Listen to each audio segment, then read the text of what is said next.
Welcome back to redheart.com as well as the Crochet Crowd. It's your host Mikey here at the helm, and we are here to address a major question that has been flooding our inboxes. The question is, can Red Heart Boutique Sashay be used for arm knitting? And if so, what is the secret formula to be able to pull off an amazing scarf?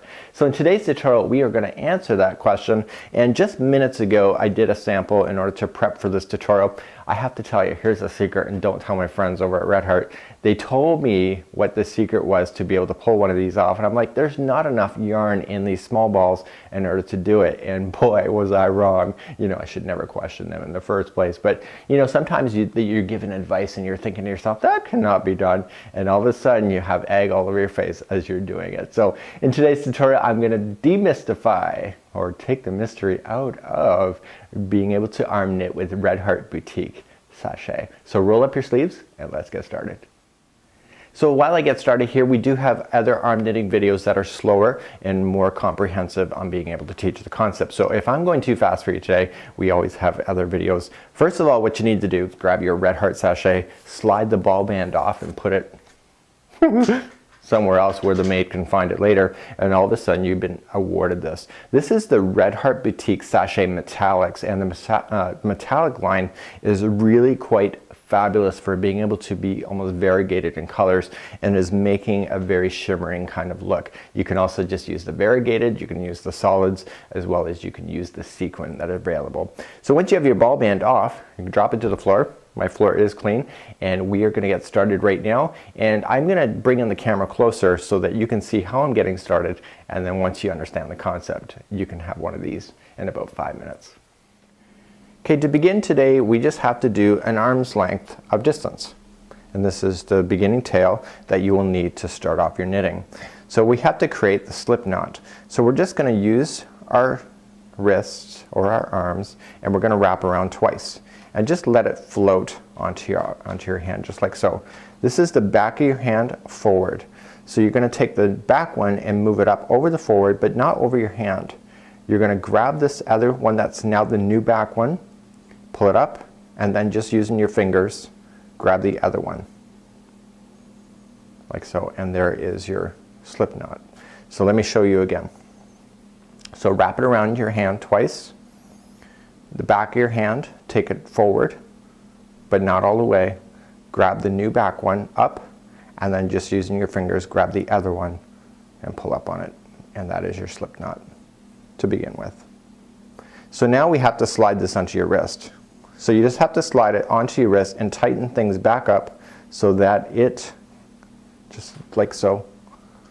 You have to get it off your hand, so don't over tighten it or you'll be stuck to your knitting for the day and you have to explain to everybody in the grocery store what you're doing. So what you have to do today is that you have to cast on 8 stitches. So here is my memory hook for you, and you're going to love this one. I just came up with it. This is my actual take number 2. So I want you to grab the yarn like this. So I want you to fist it. Then I want you to use your pointer finger and your thumb and separate it. Separate the 2 strands. Then take this hand and go down it.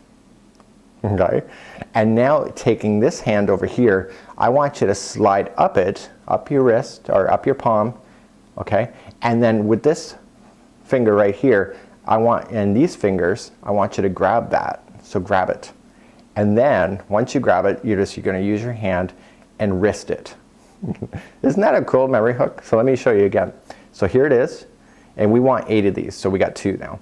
So we want to fist it, we want to separate it, we want to down it, we want to slide up it on your thumb, and using your fingers you want to grab it on the other side and wrist it. Like so, and now let's pull everything back tight again. So here we go. So we're going to fist it, separate it, down it, slide up it, which is on your wrist or in your palm. And then I want you to use your fingers and grab it. Grab it. This is the fun part. Grab it. And then I want you to wrist it. Like so. And let's tighten everything back up. So now we have 1, 2, 3, 4. So I'm going to speed up now. So you're going to fist it, separate it, down it, slide up it, grab it, and wrist it. And tighten it back up. I should say tighten it then. Okay, so let's fist it, separate it, down it, slide up it, grab it, and wrist it, and tighten it. So we have 1, 2, 3, 4, 5, and 6. 2 more to go. So fist it, separate it, down it, slide up it, grab it, wrist it, and tighten it. Like so. One more time. So fist it, separate it, down it. There we go. Slide up it, grab it, and wrist it. And there is all of your stitches right here. So all 8. Now you have a fabulous bracelet, and now it's time to begin knitting. So now that you have all of your stitches onto your wrist, you want to make sure, especially with this one here, is that there's so many of them that you want to make sure that they're all in sequence. So you just have to look down here at the knotting section and you can see which one is in what order. What I recommend here is that you have the straggler, which is this leftover. This was actually take number 2, and the first one I didn't have enough, so I had to pull everything out. So if you are ending up short, you can always pull it out and restart. What I would recommend is take both strings just in the very beginning until the first string runs out, and just use it for your knitting. And this way then the straggler end can get caught into your knitting. So what I'm going to recommend, here we go, is that this is the hand that has your knitting.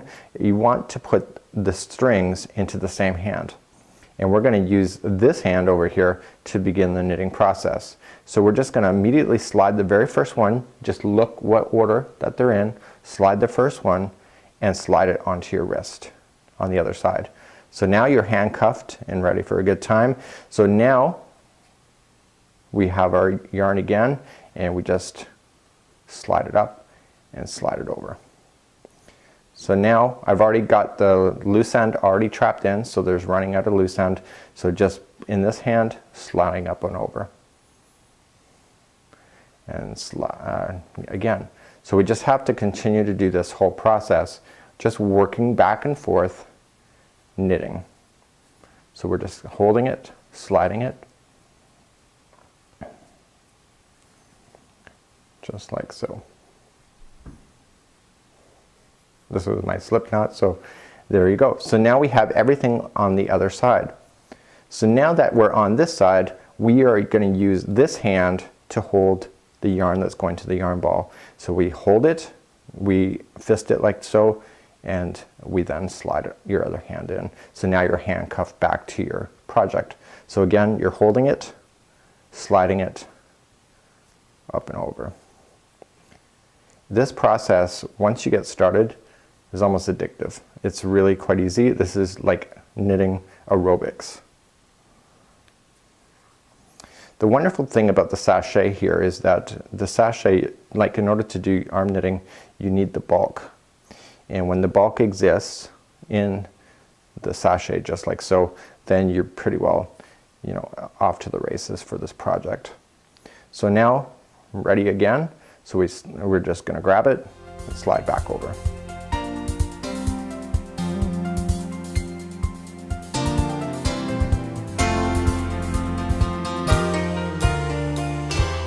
So we're now coming off to the casting off process, and I have to say the yarn ball being on the floor is a great toy for the cats, so they think.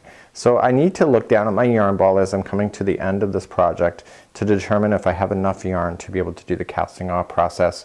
You want to make sure that there's enough there so that you're not going to be short at the end. So I'd roughly leave about maybe 6 feet at the end. It's amazing how much, because the yarn has to go over your wrist, and so you just got to think about the yarn usage as you're going over. So this is how much yarn I have left, and I'm ready to cast off at this point. I am not comfortable casting off doing with my right hand. I like it to be on my left. So if this is happening to you and your last one happens to be on your right like it did with me, I'm just going to slide the whole thing up onto one wrist and onto the other, just like so. And just be a little conscientious that when you do this, you actually have to slide it back off. And we need to make sure that this yarn tail is on the end. So if you're facing it out the yarn tail will be on the end. So yeah, I just transferred it over and then I just transferred it and turned it around. So now I'm ready to cast off. So I'm gonna just begin to knit the first stitch as normal, and I want to knit the second one as normal. No big deal. Letting the straggler fall down, just grab the second one here, the one that's closest to the body, and slide it up and over and let it fall. And now grab the other yarn again, slide the next one over and knit as normal, let it fall. The back one now is up and over, and let that fall. Tighten things back up. And we are doing a bind off, so to begin to do it. If your string is too short, what happens is that if it falls out of your hand like that, this end piece will fall right out of your work, and then you won't be happy with yourself. So this one just requires you to be a little more patient.